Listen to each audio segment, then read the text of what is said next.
ఈ విషయంలోనే కాదు, ఏ విషయంలో అయినా అలాగే ముందుకెళ్ళాలి.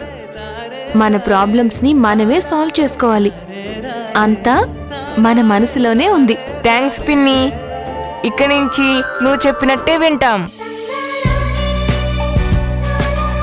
పిన్ని, మాకైతే నువ్వు ధైర్యం చెప్పావు, మరి కమలమ్మకి ఎవరు ధైర్యం చెప్తారు? కమలమ్మని బిగ్ తాతయ్య చాలా తిట్టారు, స్మాల్ తాతయ్య అయితే కొట్టబోయారు. పాపం అమ్మ ఏడుస్తూ ఉంటుంది. తన గురించి వరి అవ్వకండి, నేను వెళ్ళి మాట్లాడతాను, ఓకేనా? అక్క ఇలా ఇవ్వు. హై,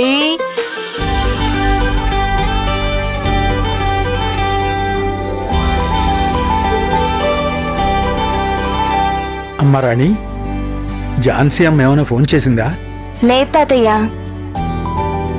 ఇంత పొద్దుపోయినా ఇంకా రాలేదేంటి? పూలు పూలదండలు తెస్తానని చెప్పి వెళ్ళింది. తీసుకొస్తుందిలే తాతయ్య, కంగారు ఎందుకు? అది కాదమ్మా, తెల్లారితే పెళ్లి కదా. తాతయ్య, ఝాన్సీ అక్క అంటే ఏమనుకుంటున్నావు? టైం అంటే టైమే.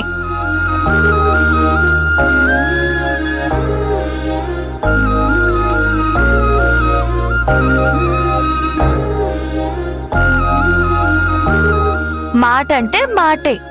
అక్క ఒక మాట ఇచ్చింది అంటే అది ఖచ్చితంగా జరిగి తీరుతుంది. నువ్వేం టెన్షన్ పడకు. అసలు మొత్తం ఈ పెళ్లి తంతే తన భుజాల మీదకెత్తుకుంది. ఇక పూలు పూలదండలు తీసుకురాకుండా ఎలా ఉంటుంది? నిజమేనమ్మా, ఝాన్సీ అమ్మ మనిషి రూపంలో ఉన్న దేవత. కష్టం వచ్చిందంటే చాలు, రెక్కలు కట్టుకుని వచ్చి వాలిపోయి కన్నీళ్లు తుడుస్తుంది. ఝాన్సీ అక్క మనకి తోడుంటే అమ్మవారు మనతో ఉన్నట్టే. మనమేం భయపడక్కర్లేదు. కాని నాకెప్పుడూ అనిపించేది ఒకటేనమ్మా, ఏ రక్త సంబంధం లేని ఝాన్సీ అమ్మ మనకింత చేస్తుంది. మనం తిరిగి ఆ తల్లి రుణం తీర్చుకోగలవా? అస్సలు తీర్చుకోలేం తాతయ్య. ఎందుకంటే ఝాన్సీ అక్క చేసే సాయం అంత గొప్పది. ఒక విషయం, రెండు విషయాలు కాదు. మనం ఝాన్సీ అక్కని కలిసిన దగ్గర నుంచి ఇప్పటిదాకా అన్ని విషయాల్లో సాయం చేస్తూనే ఉంది. నీతో తాగుడు మాన్పించటం గాని, ఇడ్లీ బండి పెట్టించటం గాని, నన్ను కాలేజీలో చేర్పించటం గాని, నా కేసు విషయంలో గాని, ఇప్పుడు నా పెళ్లి చెయ్యడంలో గాని ఒకటా రెండా తాతయ్య? ఏం చేస్తే ఇంత రుణం తీర్చుకోగలం? జీవితాంతం తనకి సేవ చేసుకున్నా ఈ రుణం తీరిపోదు తాతయ్య. అమ్మ రాణి,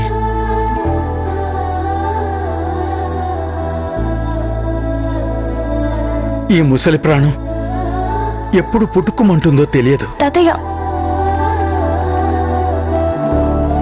ఒకవేళ నేనున్నా లేకపోయినా నువ్వు మాత్రం ఝాన్సీ అమ్మని వదిలిపెట్టకూడదు తల్లి. తాతయ్య, ఏంటో మాటలు? అయినా ఝాన్సీ అక్క నేను వదిలిపెట్టడం ఏంటి? అది కల్లో కూడా జరగదు. నాకు దేవుడిచ్చిన అక్క తను. మా బంధం దేవుడు కలిపింది, అది ఎప్పటికీ విడిపోదు. జీవితాంతం ఝాన్సీ అక్క పక్కనే ఈ రాణి ఉంటుంది. ఝాన్సీ అక్కకి తోడుగా ఉంటుంది. మంచిదమ్మా, మీరిద్దరూ ఎప్పటికీ ఇంతే స్నేహంగా ఉండాలి, ఐకమత్యంగా ఉండాలి, ఐకమత్యంగా ఉండాలి.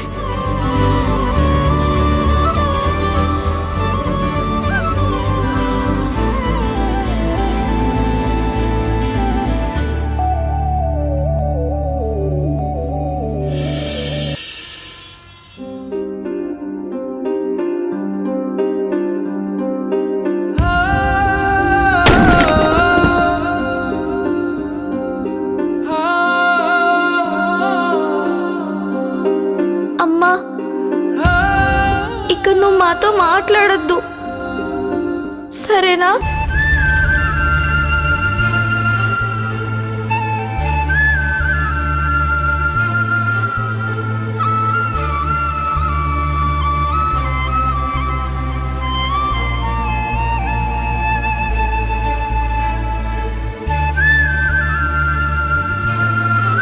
కమలా,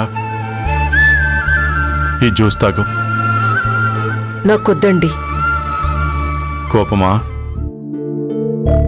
మీ మీద నాకెందుకండి కోపం? అలిగావా? మీరు భలేవారే, నేనెందుకు కలుగుతాను? సారీ కమలా, నేను చేసిన తప్పే. నేను మా నాన్నకి ఎంత రెస్పెక్ట్ ఇస్తానో నీకు తెలుసు. ఆయన బాధపడితే నేను తట్టుకోలేను. నా మనసు చివుక్కుమంటుంది. నువ్వు మా నాన్నతో అలా మాట్లాడేసరికి కోపాన్ని కంట్రోల్ చేసుకోలేకపోయాను. ఆవేశంలో నీ మీద చెయ్యెత్తాను. నువ్వు అది మనసులో పెట్టుకుని ఇలా ఫీల్ అవ్వడం ఏం బాలేదు. మీరు నా మీద చెయ్యెత్తారనో మావయ్య నన్ను తిట్టారనో నేనేం బాధపడ్డం లేదండి.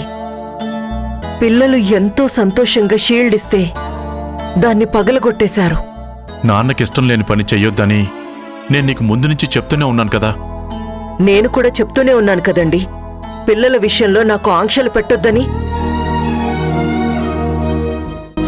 అయినా మీరు కూడా అలా ఎలా మాట్లాడతారండి? వాళ్ళు వేరు, మనం వేరా? అలా అనడానికి మీకు మనసెలా వచ్చిందండి? మరి నన్ను ఏం చేయమంటావు కమలా? పిల్లల విషయంలో నిన్ను కంట్రోల్ చేయలేక, మా నాన్నగారికి అడ్డు చెప్పలేక, పిల్లల్ని చూస్తూ ఏం పట్టనట్టు ఉండలేక నాలో నేను క్షణక్షణం నరకం అనుభవిస్తున్నాను. ఎందుకు? ధైర్యంగా ఒక్కడుగు ముందుకేసి మావయ్యతో పిల్లల గురించి మాట్లాడితే సరిపోతుంది కదా. నేనంత సాహసం చెయ్యలేను. ఆయన చెప్పింది వినడం తప్ప నేను ఆయనకి సలహాలు సూచనలు ఇవ్వలేను కూడా. మా నాన్న పంతం కోసం నా కన్న కొడుకునే కాదనుకున్నాను. ఈ ప్రపంచంలో నాకు మా నాన్నకంటే ఏది ఇంపార్టెంట్ కాదు కమలా. అంటే నేను కూడానా? అలా అనొద్దు కమలా. నీకు మా నాన్నకి ముడిపెట్టొద్దు ప్లీజ్, అర్థం చేసుకో. అర్థం చేసుకున్నానండి. మీరు మీ నాన్న నీడ. మీ నాన్న ఒకటంటే ఒకటి, పదంటే 10. ఆయన్ని మీరు గౌరవిస్తూ ఆరాధిస్తూ మీ అస్తిత్వాన్ని మర్చిపోతున్నారు. కమలా, తల్లిదండ్రుల్ని ప్రేమించాలి, వాళ్ళని హ్యాపీగా చూసుకోవాలి. కానీ మనల్ని మనం మర్చిపోకూడదండి. మనకంటూ సొంత నిర్ణయం ఉండాలి. మొదట్లో నేను మిమ్మల్ని మార్చే ప్రయత్నం చేశాను, కానీ చివరికి నేనే మారిపోయాను. మీ కుటుంబంలో ఎవరు నలిగిపోతున్నా, ఎంత నరకం అనుభవిస్తున్నా, చివరికి ప్రపంచమే తలకిందులైపోతున్నా అలా చూస్తూ ఉండిపోతారే కాని మీరు మాత్రం మారరు. మీరు మీ నాన్నకొక మంచి కొడుకు, అంతే. అలా ఉండడానికి మీరెంత బాధనైనా అనుభవిస్తారు. నేనెప్పుడో అర్థం చేసుకున్నానండి. కానీ పసిపిల్లలండి, తల్లిదండ్రుల్ని పోగొట్టుకుని పుట్టెడు దుఃఖంలో ఉన్నారు. వాళ్ల కోసమైనా మీ మనసు కరుగుతుందేమోనని ఆశపడ్డాను. అది కూడా జరగదని ఇప్పుడు తెలిసొచ్చింది.